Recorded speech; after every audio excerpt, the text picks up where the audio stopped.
What happens when your team starts hiding things right under your nose? Elliot Navers adjusted his hat and pulled the green apron tight around his waist. The name tag read Eli, and the fake resume tucked in the manager's office listed him as a recent hospitality school grad looking for his first real job in food service. In truth, Elliot owned all 6 stores in this small cafe chain.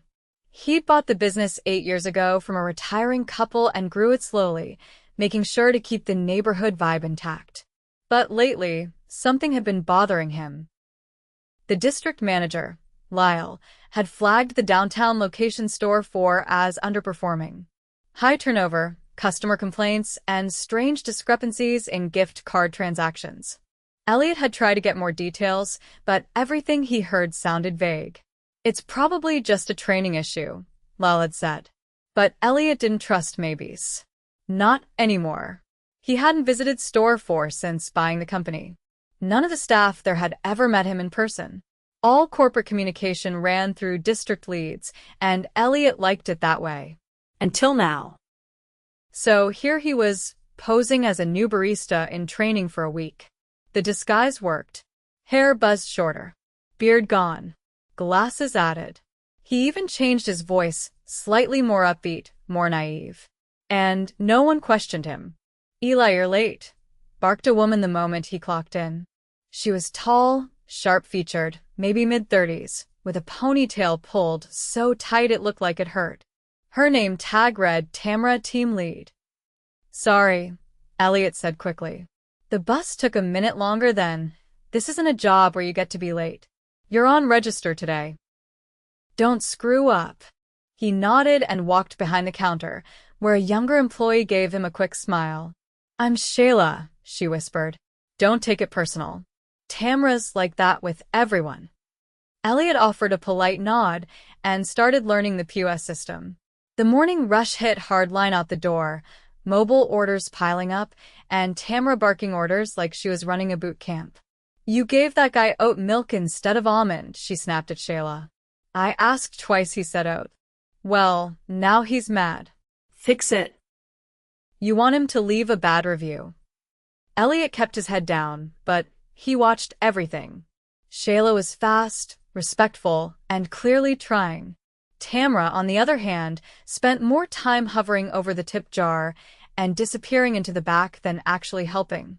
Around noon, Elliot followed Tamra into the stockroom, pretending to grab more cups.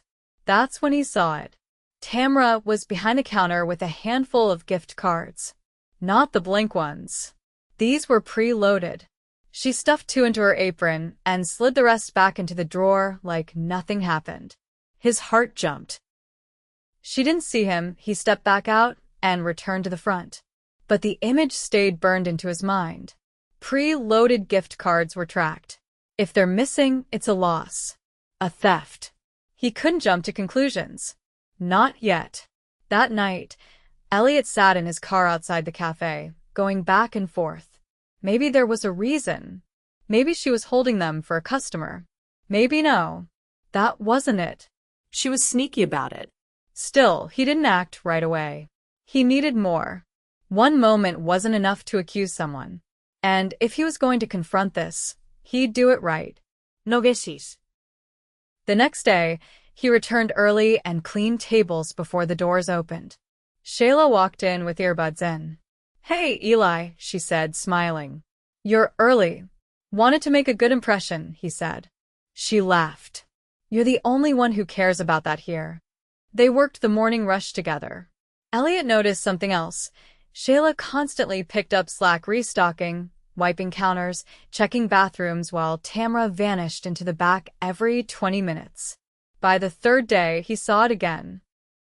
Elliot was restocking sugar packets when Tamra, thinking no one was watching, pulled 2 more gift cards from the drawer. This time, he saw her write something down on her phone before slipping them into her backpack. His chest tightened. It wasn't a mistake. She was stealing, plain and simple. He needed to act, but not yet. He still had 2 more days in the store. If he was going to fix this, he wanted to know who was worth keeping and who wasn't. That night, he called Lyle. "Don't say anything," Elliot said. But I need security footage from the last 2 weeks. Especially the gift card drawer. And I need you here in person Friday morning. You got it, Lyle said. Friday would be the reveal. But Thursday changed everything. It started small. A customer asked if he could use a gift card to buy a pastry. Eli scanned it, declined. The man frowned. I just loaded this yesterday, he said. I'm sorry, sir. I can try again? Tamra stepped in. Move, she snapped. This happens all the time. People lie. The customer looked stunned. Excuse me? You heard me, Tamra muttered. Go complain to corporate if you want. We're busy. Elliot froze. That was it. That was the moment. A paying customer, disrespected to his face, and Tamra didn't even flinch. He glanced at Shayla, who looked like she wanted to disappear. The customer left, angry and confused. Elliot clenched his fists. Tomorrow couldn't come fast enough. The cafe was already humming with low conversation and the hiss of steamed milk when Elliot pushed through the back door Friday morning. His shift wasn't set to start for another 45 minutes, but he wasn't here to clock in. He was here to end it. The small office in the back, wedged between dry goods storage and the mop sink, smelled like burnt coffee and old paper. Lyle was already there, standing stiffly beside the tiny desk, arms crossed. He looked even more uncomfortable than usual in his press shirt and company badge. Beside him sat a laptop, paused on a grainy security clip. Elliot leaned over the screen. There it was again. Tamra, alone behind the counter. She opened the drawer, slipped 2 cards into her apron, then glanced around before walking off screen. No hesitation, Elliot said quietly. Lyle shifted his weight. We've got 6 separate clips. Same pattern. One of the cards she took last week was used to buy groceries at a gas station 2 miles from here. Elliot nodded once, then closed the laptop. She's done. Lyle hesitated. You want to bring her in? No, Elliot said. I will. He walked out of the back room and into the main cafe. The morning rush hadn't hit yet. A few early regulars hunched over their laptops, and the warm smell of cinnamon rolls drifted from the oven. Shayla was wiping down the pastry case, her movements slower than usual. Tamra stood at the register, arms crossed, staring at her phone. She hadn't noticed him yet. Elliot stepped behind the counter, removed his apron, and set it neatly on the hooks by the dish sink. Tamra glanced up. You're not on until 9. I'm not clocking in. She narrowed her eyes. Then what are you doing behind the line? Elliot took a breath, then looked straight at her. My name's not Eli. It's Elliot Navers. I own this company. Everything around them seemed to stop. Shayla's rag dropped to the floor. A customer looked up from their laptop. Tamra blinked once, then laughed. Yeah, right. I'm serious, Elliot said. I've been undercover here all week. We've reviewed security footage. I've seen you take prepaid cards on 3 separate occasions. One was used outside the store. I'm not here to argue. Tamra's face flushed red. She opened her mouth, then closed it again. For a moment, it looked like she might try to bluff her way through, but then her hands clenched into fists. You sent me 2 new kids with 0 training and expect everything to run perfect? She snapped. We're short every week. I've been covering double shifts for months. You think I'm the only one cutting corners? You weren't cutting corners, Elliot said, voice steady. You were stealing. I earned those cards, she said. I've been running this place by myself. You didn't earn them, he said. And no one asked you to steal from your coworkers and customers. Tamra looked around, realizing the conversation wasn't private anymore. A man near the door had paused mid-sip, watching from behind his coffee cup. Another customer stood near the pastry case, eyebrows raised. Shayla took a careful step back. You want me gone? Tamra said bitterly. You're done here, Elliot said. Leave your keys. You'll get formal notice today. If you try to come back, security will be called. She stared at him, breathing hard, then ripped the lanyard from her belt and tossed it onto the counter. "This place is a joke," she muttered, then stormed out the front door without another word. The bell jingled behind her. Silence hung in the air for several long seconds. Shayla finally broke it. "Was that all real?" she asked softly. Elliot turned to her. "Yes." "And I'm sorry you've been putting up with that." Shayla looked down at the counter, then back up. "I didn't think anyone would notice." She made it sound like she ran everything. "She didn't. You did." She blinked. "You came in early. You stayed late. You knew how to calm down upset customers. That's not nothing." Shayla looked away, embarrassed, then sighed. "We've been short on staff for over a month. I asked for help, but Tamra kept saying we weren't allowed to hire anyone else.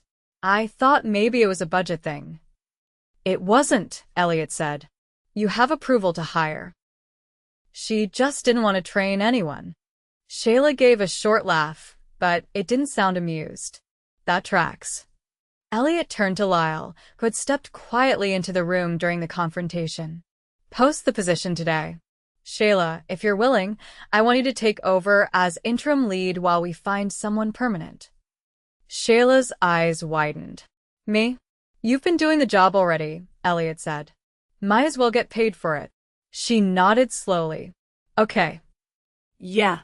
"Yeah, I'll do it." Elliot looked around the cafe.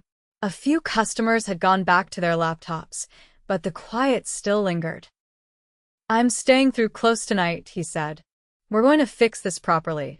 The day moved fast. Without Tamra, there was a noticeable gap. Elliot picked up slack where he could, prepping sandwiches, answering questions at the register, helping Shayla reorganize the back storage. The team responded better than he expected. Without anyone barking at them, people moved faster, not slower. Around mid-afternoon, a college student named Mateo, who worked part-time, offered to cover the next morning's bake shift. Shayla relayed a list of supplies they were low on. Elliot made a call to the supplier directly and bumped up Saturday's delivery. By early evening, they were running better than they had all week. Elliot stepped out front to wipe down tables.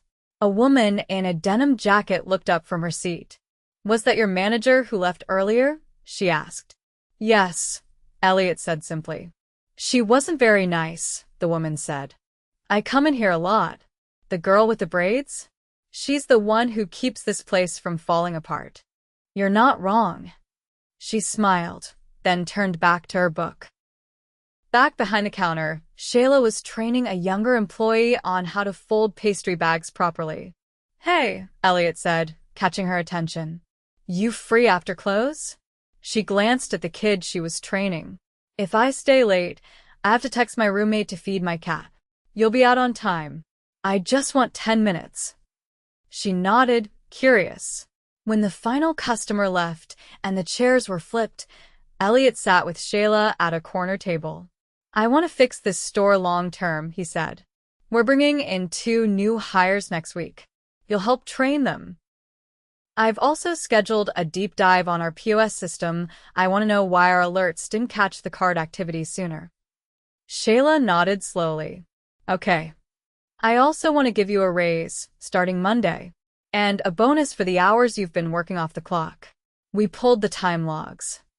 Her eyes widened. "You don't have to." "I do," Elliot said. "You kept this place from falling apart. That matters." She looked down at her hands, then back up. "Thanks. I'm not here to be your boss from a distance anymore," he said.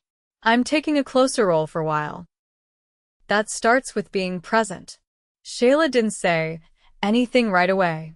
Then she nodded once. "Good," she said, "because this place deserves better." Elliot stood, offered a handshake. She took it. "I'll see you Monday," he said. As he walked out into the night, he passed the empty register where Tamra used to stand. It was cleaner now, both literally and otherwise. And for the first time in weeks, the cafe felt like somewhere he would actually want to drink a cup of coffee. The morning after Tamra's dismissal, Elliot returned to store for this time without an apron or alias.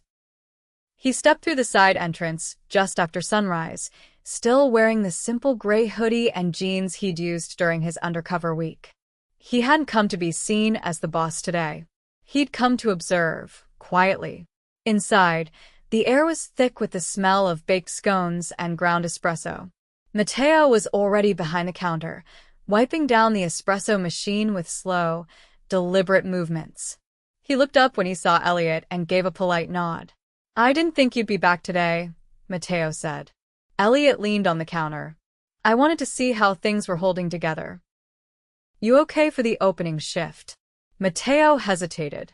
"We're managing. Shayla's due in 20 minutes. She's been texting the new schedule around." Elliot glanced toward the back hallway. "You comfortable running point until she arrives?" "I can handle it," Matteo said. "But to be honest, we're one person short for the morning rush. We'll get through it, but we'll be stretched." Elliot appreciated the honesty. "Thanks for not sugarcoating it." He walked to a corner table and sat down, pulling out a notebook. He didn't plan to hover, but he wanted to be close enough to see how things unfolded without interfering. The first wave of customers trickled in slowly. Matteo stayed calm, working at a steady pace. He double-checked names on mobile orders, made eye contact with each person at the counter, and kept the line moving, even when things got backed up.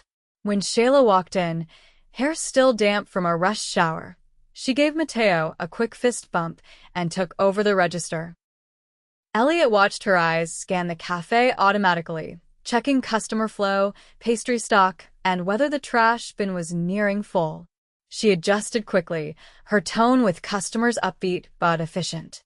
"No wasted motion." 10 minutes later, the line snaked past the door. A few orders were delayed, but no one raised their voice. People waited, tapping their feet or scrolling their phones. A woman in a blazer checked her watch, but when Matteo apologized for the wait, she nodded and said, "No worries." It wasn't perfect, but it was stable. By mid-morning, Elliot stepped outside to take a call from Lyle. "Both new hires confirmed," Lyle said. "One starts Monday, the other's finishing their background check. Should be cleared by Wednesday." Elliot nodded. "Make sure they come here first. Shayla's handling onboarding." "She good with that?" I asked. "She said yes." Lyle paused. "The footage from the last 3 weeks, there's more than we thought."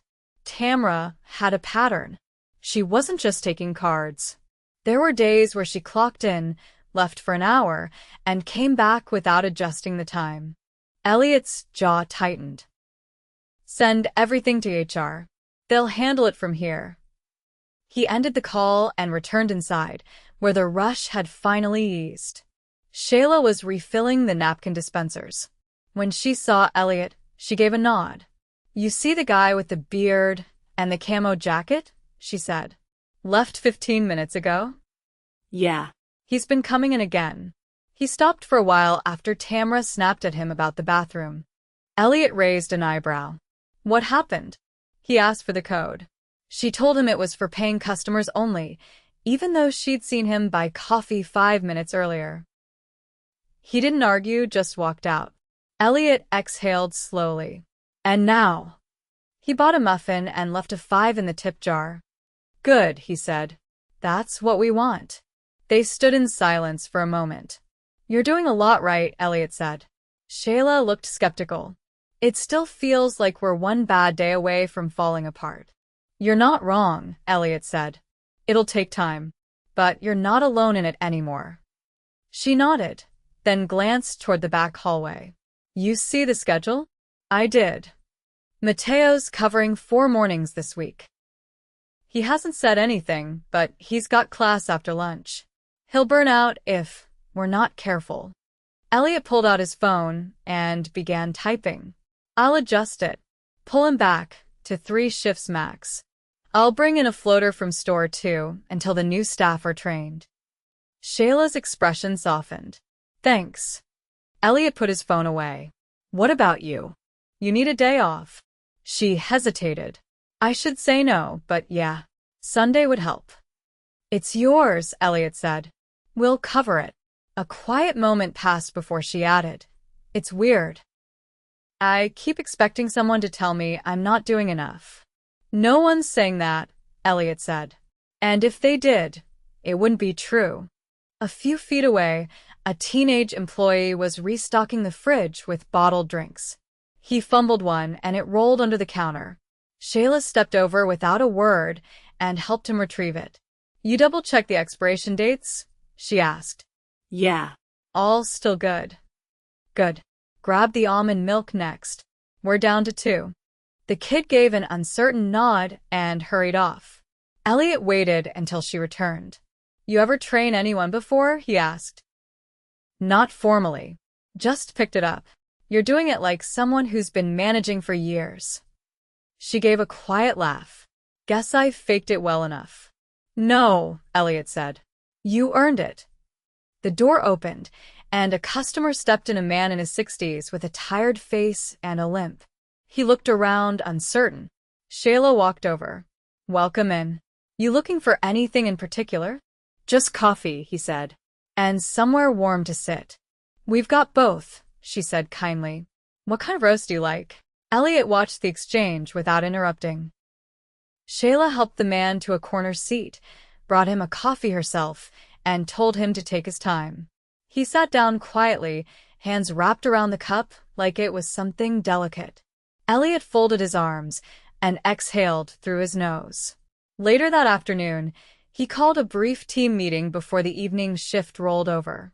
They gathered near the front counter: Mateo, Shayla, the younger kid from earlier, and one other part-timer named Jess. "I wanted to say something before I head out," Elliot began.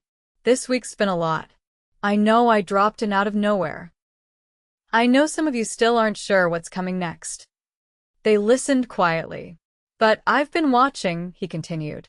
"And what I've seen is a group of people holding this place together when it had every reason to fall apart." No one spoke, but Mateo leaned slightly forward. "I'm not here to make big promises. But here's what I can tell you. We're hiring more help. We're fixing the schedule. And I'm making sure no one here gets ignored again." Jess raised a hand. "Are we getting new pastry trays? The old ones are warping." "Yes," Elliot said. "They're already ordered," Shayla added. "And the ice machine's still leaking. Plumber's coming Monday." Mateo looked at Shayla, then back to Elliot. "This place used to feel tight. I want that again." "So do I," Elliot said. "And we'll get there." As the team dispersed, Shayla stayed back a moment. "Why'd you come in undercover?" she asked. "You could have just walked in and asked questions." "Because people lie when they think the boss is watching," Elliot said. "I needed to see the truth." She nodded slowly. "You saw it." "Yeah," he said. "And I'm not walking away from it." He left quietly through the back door, the sounds of the café fading behind him. The sky outside was overcast, but for the first time in weeks, Elliot felt like something was clearing. Not fixed, not perfect, but clearing. And that was enough to keep moving forward. The following week brought a slow, deliberate restructuring. Nothing dramatic, just steady, visible shifts. Elliot returned each morning without fanfare, not as a barista, not even as the CEO. Just present. He made notes, handled logistics from the back room, and stayed out of the team's way unless they needed help. There was no company-wide memo, no press release. He wanted the culture to change before the reputation did. On Tuesday, a new hire named Danny started. Early 20s, quiet but sharp. Shayla walked her through store flow, register basics, and how to handle the regulars who liked their drinks just a certain way. Mateo kept the espresso bar running tight and didn't leave gaps between orders. Jess, the part-timer, stayed late twice that week without being asked. Not because anyone demanded it, because the team finally felt like it mattered. Elliot clocked the changes. Subtle ones. No more clipped voices at the register. No more tension hanging in the back hallway. The tip jar was fuller, the regulars lingered longer, and the staff started showing up 5 minutes early instead of right on time. But not everything was fixed. Thursday morning, Shayla pulled Elliot aside before the cafe opened. "Can we talk?" she said, eyes scanning the empty floor. Elliot nodded and led her to the back hallway, away from the others. "It's about the last invoice from supply," she said. "The numbers don't line up." He took the printed sheet from her hands. "This is for last week?" Yeah. I double-checked it against what we actually got. We were marked for 6 cases of oat milk. We only got 4. Elliot frowned. "You sure it wasn't a split shipment?" "They didn't mention one. And the driver didn't log a second delivery." "How many times has this happened?" She hesitated. Twice. "This is the 3rd. He stared at the sheet a moment longer. Tamra was handling inventory before this. "I thought maybe she missed something, but the invoices show her signature." "I'll talk to the supplier directly," Elliot said. "If there's a pattern, we'll catch it." Shayla folded her arms. "You think she was skimming off deliveries?" "I don't assume anything without facts," Elliot said. "But I'll find out." By the end of the day, the supplier had confirmed it. Tamra had signed for full deliveries, but noted shortages in the system most likely to shift blame and cover the missing goods. The missing cases were undocumented theft. Elliot handed it off to corporate compliance. There would be a full audit across all locations. Friday morning came with a new delivery and a second hire, an older woman named Marcy with 10 years of cafe experience.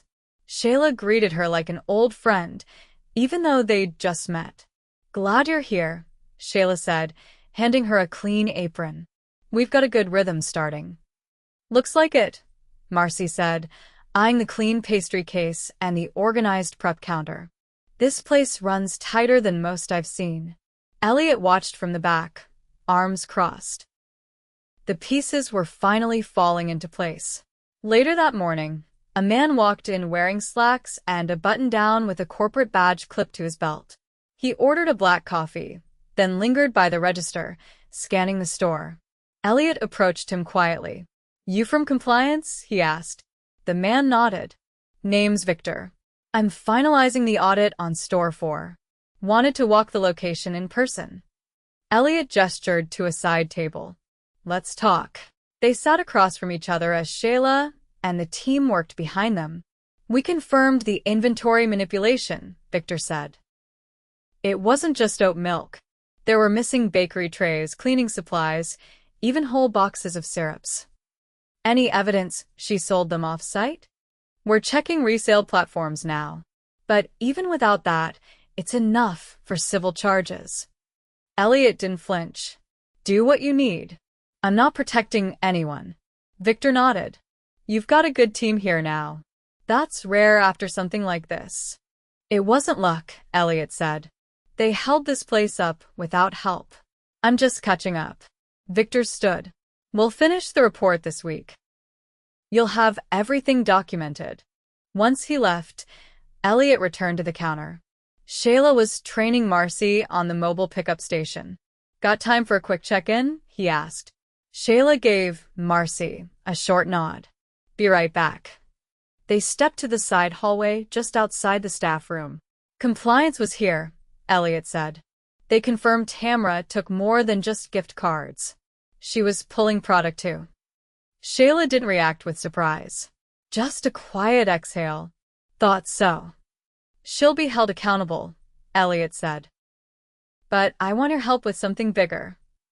She tilted her head, curious. "I'm building a new training protocol.